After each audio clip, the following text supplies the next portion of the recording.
Hello guys, welcome back to Vaishya's YouTube channel, and this is Pooja Sharma. So I'm back with our biosphere reserves. So today we will be reading about the next two biosphere reserves. So before we begin with the video, as you all know, this is the WhatsApp detail of Vaishya's. You can contact on this number for your enrollment details or for any UPSC related queries. You can even email us and visit our YouTube channel. There are a lot of mini series going on which will help you for your prelims, and it will be like a revision for you. So let's start. So first we have the Sundarbans Biosphere Reserve.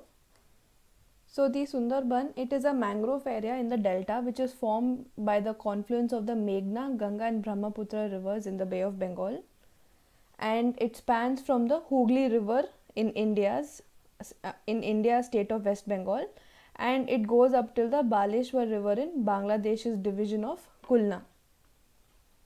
So this mainly comprises of closed and open mangrove forests and the land used for agricultural purposes, then the mud flats and the barren land, and it is intersected by multiple tidal streams and channels. So you can see how it is intersected. These crack type of formations which you see, these are all the tidal streams and channels. So there are 4 protected areas in the Sundarbans which are enlisted as UNESCO's World Heritage Sites. So they are the Sundarbans South, Sundarbans East Wildlife Sanctuaries, then Sundarbans West Wildlife Sanctuaries, and the Sundarban National Park. So the Sundarbans mangrove forest, it covers an area of about 10,000 kilometers square, of which the forests which are present in Bangladesh's Kulna division, they extend over 6,017 kilometers square, and in West Bengal they extend over 4,260 kilometers square, which is across the south 24 Parganas and the north 24 Pargana districts. So the most abundant tree species which are found over here is the Sundari tree and the Geva tree. Also, the forest, they provide habitat to 453 fauna wildlife species, and also it includes 290 bird species, then 120 fish species, 42 mammals, then 35 reptiles, and also 8 amphibian species. But what has happened is, despite a total ban on all the killing or the capture or poaching of wild animals, other than the fishes and some invertebrates which are allowed and exempted, it appears that there is still this ongoing and continuous pattern of depleted biodiversity, or there is a lot of loss of species in the 20th century. And that is the ecological quality of the forest. The ecological quality of the forest, it is decreasing or declining. Even though many commitments have been made for the preservation from both the governments, the Sundarbans are still under the threat from both natural as well as human made causes. And in 2007, the landfall which occurred because of the cyclone, it damaged about 40% of the Sundarbans. And then the forest is also suffering from too much increased salinity due to the rising sea levels, which is happening mainly because of climate change and reduced freshwater supply.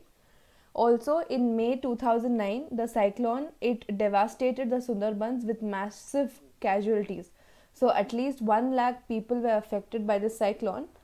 And the proposed coal-fire Rampal power station, which is situated 14 kilometers north of the Sundarbans at Rampal Upazila of Bagarhat district in Kulna, which is Bangladesh, it is anticipated that it will further damage this unique mangrove forest according to the 2016 report of UNESCO. So climate change, it is expected to continue and also to negatively affect both the natural systems and the human population in the region, and also it will result in further ecosystem degradation and climate migration. So many experts, they have examined the region and they have recommended that further focus should be made on the mangrove restoration, and also to manage and to make new policies or advocate for the adaptation of human population through several processes like managed retreat and then investments in resilient infrastructure. So the Sundarbans, they are the main important habitat for the Bengal tiger, and the forest also provides habitat for many small wild cats such as the jungle cat, which is over here. Then we have the fishing cat, and then we have the leopard cat over here. Also, we see many predators which dwell in the channels, branches, and the roots that will poke up into the air. That poke up into the air means the roots which will be popping out of the water. So this is the only mangrove ecoregion that harbors the both Indo-Pacific region's largest territorial predator, that is the Bengal tiger. Also, unlike in other habitats, tigers over here, with the tigers which are found over here, they swim among the mangrove islands. They are very good swimmers, and also they hunt scarce prey such as the cheetal deer. Then we have the Indian moonjacks over here, and then we have the wild boar and the rhesus macaque. So it is estimated that there are now about 118 Bengal tigers and about 30,000 spotted deer in the area. So the tigers, they regularly attack and kill humans who will, by mistake venture into the forest or step into the forest. So the human deaths are ranging from about 30 to 100 per year. So the forest, it is also very much rich in the bird species with 286 species, which is including the endemic brown winged kingfisher, which is over here. So it's an order. Then we have the globally threatened lesser adjutants, and then we have the masked finfoot, and also birds of prey such as the ospreys, white-bellied sea eagles. Then we have the grey-headed fish eagles. So some of the more popular birds which are found in this region are open-billed storks over here, this one.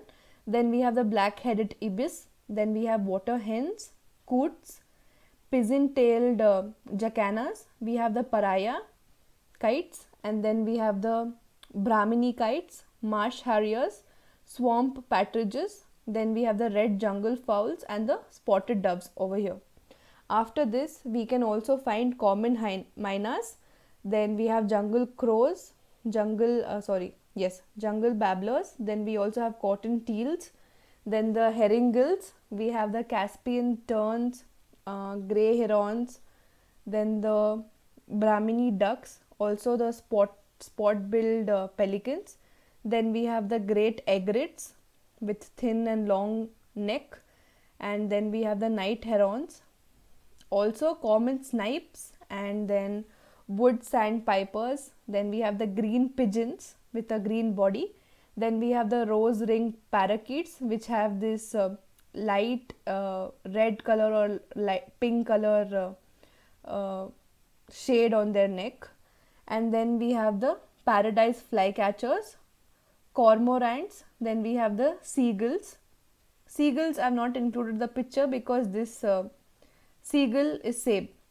Herringills and the seagulls, they look the same. It's just that there'll be a little bit difference in species. Then we have the common kingfisher, which is over here.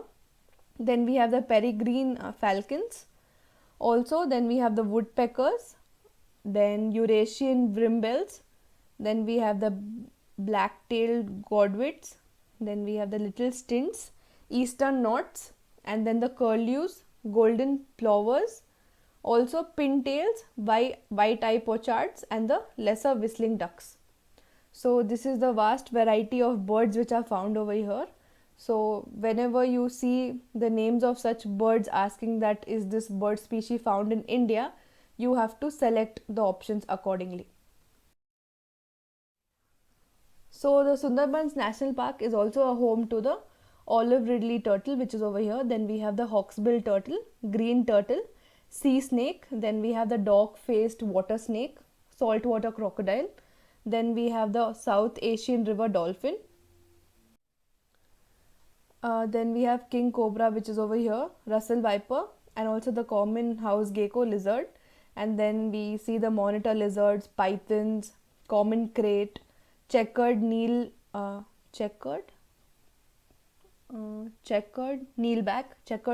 and also rat snake, which is over here. Then we also see the river terrapin over here. Then we have the Indian flap shell turtle. Then we have the Indian peacock soft shell turtle, whose shell is very unique. Then we have the Asian water monitor lizard. Also we have the Indian python, which is over here. I've put it over here. Then we have many fishes and amphibians in the Sundarbans, which include the sawfish, which is starting from your sawfish, butterfish, electric ray, common carp is over here. Then we have the silver carp, barbs. Then we have river eels, starfish. Also we see king crab. Then the fiddler crab, which is over here. Then we have the hermit crab, which is over here. And then prawn, shrimps, skipper frogs. So here is the skipper frog. And also common toads and tree frogs. So one particularly interesting fish, which is the mud skipper fish, which is this one, which is a goboid that climbs out of water, and it literally even climbs trees and also moves on the mud flats. So the forest inventories, they reveal that there is a decline in the standing volume of the two main commercial mangrove species, which is the Sundari and the Geva. So it has been decreasing by 40 and 45% respectively between the years 1959 and 1983. So even though there is a total ban on killing or capture of wildlife, animal and other fish and some, it appears that there has been a depletion in biodiversity. So notably, at least 6 mammals and 1 important reptile in the 20th century, they have been declining, and also this ecological quality of the original mangrove forest is declining. So this is the same point which was there in the previous slide. And the endangered species that live within the Sundarbans and extinct species that used to be, which include the Bengal tiger, then estuarine crocodile, we have the northern river terrapin, olive ridley sea turtle, then the Ganga dolphin, ground turtles and the hawksbill sea turtles, and the king crabs, so which we saw in the previous slide. So some species such as the hawk deer, water buffaloes, then the barasingha or swamp deers, then we have the Javan rhinoceros, Indian rhinoceros and the mugger crocodile, they started to become extinct in the Sundarbans towards the middle of the 20th century, but because of the extensive poaching and the hunting which was done by the British. So there is also other threatened mammal species, which are the Cape langur, smooth-coated otter, Asian small crowled otter and the large Indian civet. So all these animals which you can see over here, another video series going on of the Shankar IAS, in which we are reading about the scheduled animals. So make sure that you go and watch that videos to learn more about these animals in details.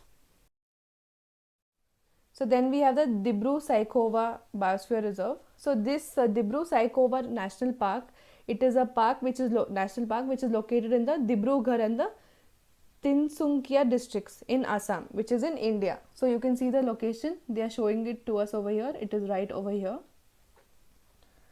So it was designated as a biosphere reserve in July 1997 with an area of 765 km square, which included a core area of 340 km square and also a buffer zone of 425 km square.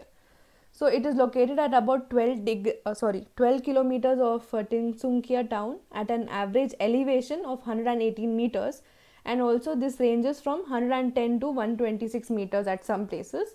And the park, it is bounded by the Brahmaputra and the Lohit rivers. So you can see over here. So you can see Lohit is over here and Brahmaputra is over here. So from both the sides, you can see it's bounded by rivers in the north and Dibru river in the south. So it mainly consists of moist mixed semi-evergreen forests and also moist mixed deciduous forest and the cane brakes and the grasslands. So it is the largest salic swamp forest in northeastern India with a tropical monsoon climate and also a hot and wet summer and cool, which is usually dry winter. So these are the salic swamp forests which are found over here. So the annual rainfall, it ranges from 2300 to 3800 mm. And also it is known for many of the endangered species and the rich fauna which is found over here. not fauna, fish diversity, sorry. So the area, it was declared as Dibru Reserved Forest in 1890, and in 1920 additional area was also added to the Dibru Reserve Forest. So in 1929 Saikova Reserve Forest was also declared, and in 1933 more area was again added to Dibru Reserve Forest. So finally in 1986 an area of 650 kilometer square was preliminary declared as a wildlife sanctuary, out of which 340 kilometer square was declared as a wildlife sanctuary in 1995. And then in 1997 the Dibru Saikova Biosphere Reserve was declared with an total area of 765 kilometer square, which also included the 340 kilometer square of the sanctuary area as the core zone. And then finally in 1999 the 340 kilometer square of sanctuary area was declared as the national park. So the forest of the Dibru Saikova consists of semi-evergreen, deciduous, swamp, littoral and the patches of wet evergreen forests, a mixture of everything. So the national park is about the national park has about 35.84% of moist mixed forest, 9.50% of degraded forest, and also 21.25% is grasslands. So 35 species of epiphytic orchids are found over here, and also 8 species of terrestrial orchids are also recorded. So originally it was created to help and conserve the habitat of the rare white-winged wood duck, which is over here. And also the park is also home to rare creatures such as the water buffalo, black-breasted parrotbill, and also the tiger and the Cape langur. So the park is also home to some of the eco lodges. It's like eco lodges are places where you can go and stay over there, and there'll be full greenery all around it. So the mammals which are found over here are 36 mammal species, of which 12 have been listed in the Schedule 1 of the Wildlife Protection Act of 1972. So the species which we find over here is the Bengal tiger, then we have the Indian leopard, we have the clouded leopard, also we have the jungle cat, sloth bear, dhole, then we have small Indian civet, then we have the Malayan giant squirrel, yes, it's over here, Malayan giant squirrel, then we have the Chinese pangolin, the Ganga dolphin, slow loris, then we have the pigtail macaque, then the Assamese macaque and the rhesus macaque, and also the Cape langur and the hillock gibbon, which is over here. Also we see presence of Asian elephant, then we have the wild boar, which is over here. We see the sambar deer, then the hawk deer, and also then barking deer, and then the Asiatic water buffalo. Also we see the presence of feral horses. So these feral horses are the descendants of the horses who escaped out of the stables of the British Army during the World War II, and the park is one of the few places in the world which is a home to feral horses. So the reptiles over here include 2 species of monitor lizard, then we have 8 turtle species and also 8 snake species which have been found over here. Then the birds which are recorded include the greater adjutant, which is over here. Then we have the Ferrugius pochard. We have Jordan's babbler. We have the black-breasted parrotbill. Also we have the marsh babbler and the puff-throated babbler. So many more species of birds are found over here. So I think this is the last slide. We are done with these biosphere reserves.